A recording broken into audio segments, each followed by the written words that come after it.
Claude Luisier, un Suisse de 68 ans, des millions d'abonnés sur les différentes plateformes. Alors, on pourrait penser que je parle d'un influenceur des jeux vidéo de 19 ans, mais non. Ton fromage qui fond préféré? Le vacherin Mont d'Or. Un tome qui ressemble à la tome des Mayens. Pour un affineur, c'est pas courant. Et à mon âge, c'est pas courant d'avoir autant de succès sur TikTok. Mon épouse et moi, on était déjà un peu sur les réseaux sociaux, mais sur Instagram.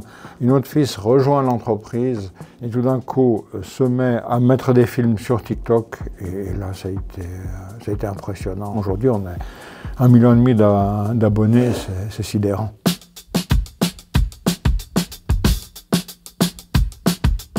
À la base, je suis hôtelier tout petit. Mes parents avaient un restaurant. Et dans mon restaurant de Saillant, j'avais ça s'appelait le plat du berger, ou vieux berger. Et c'était 20 sortes de fromages, des pommes de terre et de la salade.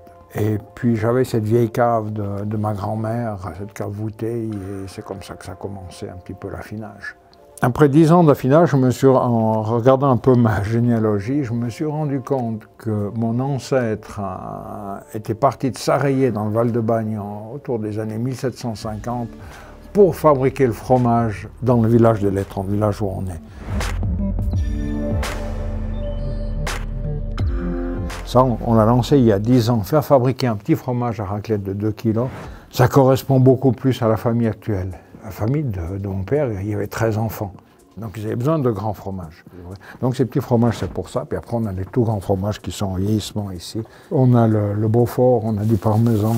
Et là, au fond, on a des fromages que je vais vieillir, en tout cas jusqu'à 4 ans. C'est le Schbrins. Le Schbrins, c'est l'ancêtre du parmesan, hein, fabriqué en Suisse allemande. Et par rapport au parmesan, le parmesan, les vaches restent encore beaucoup à l'étable, ne peuvent plus tellement sortir. Avec le Schbrins, ils partent encore à l'alpage l'été. Ah, c'est un produit de belle qualité. Ici, c'est la force de ma cave. Hein. Avoir un mur qui fait 1,40 m d'épaisseur, ben ça emmagasine toute l'humidité. Et j'ai rien à faire pour avoir ce 92% d'humidité.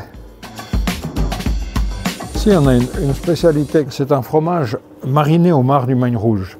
Quand on fait des mélanges avec le fromage, j'aime bien qu'on reste avec le goût du fromage. Aujourd'hui, un peu la mode, c'est de mettre du paprika, du poivre et tout ça. Non, mais prenez un poivrier, quand vous faites une raclette, c'est pas nécessaire de mettre à l'intérieur du fromage. Quand on me reconnaît dans la rue, puis c'est un petit jeune de 10 ans, je me dis, mais il ne doit pas s'intéresser au fromage, c'est pour quelque chose. Des fois, j'essaie d'analyser, c'est peut-être ma voix qui est apaisante, c'est le storytelling. Peut-être je n'aime bien qu'on raconte des histoires. Bon, il y a un côté vendre du produit, parler de produit pour le vendre, mais aujourd'hui, je me rends compte qu'il y a un côté transmission. Là, nous sommes au bord du lac de Sorgno, un paysage magnifique. On se demande pourquoi les vaches viennent finalement si haut à plus de... Comme on se rend compte aujourd'hui que ce métier est en train de se perdre, hein, que les fromagers, fermiers, qui fait une petite production. Ces gens partent à la retraite et n'ont pas de succession et on est en train de perdre. Donc avec tous ces films qu'on fait, les histoires que je raconte, on est en train de sauvegarder un patrimoine.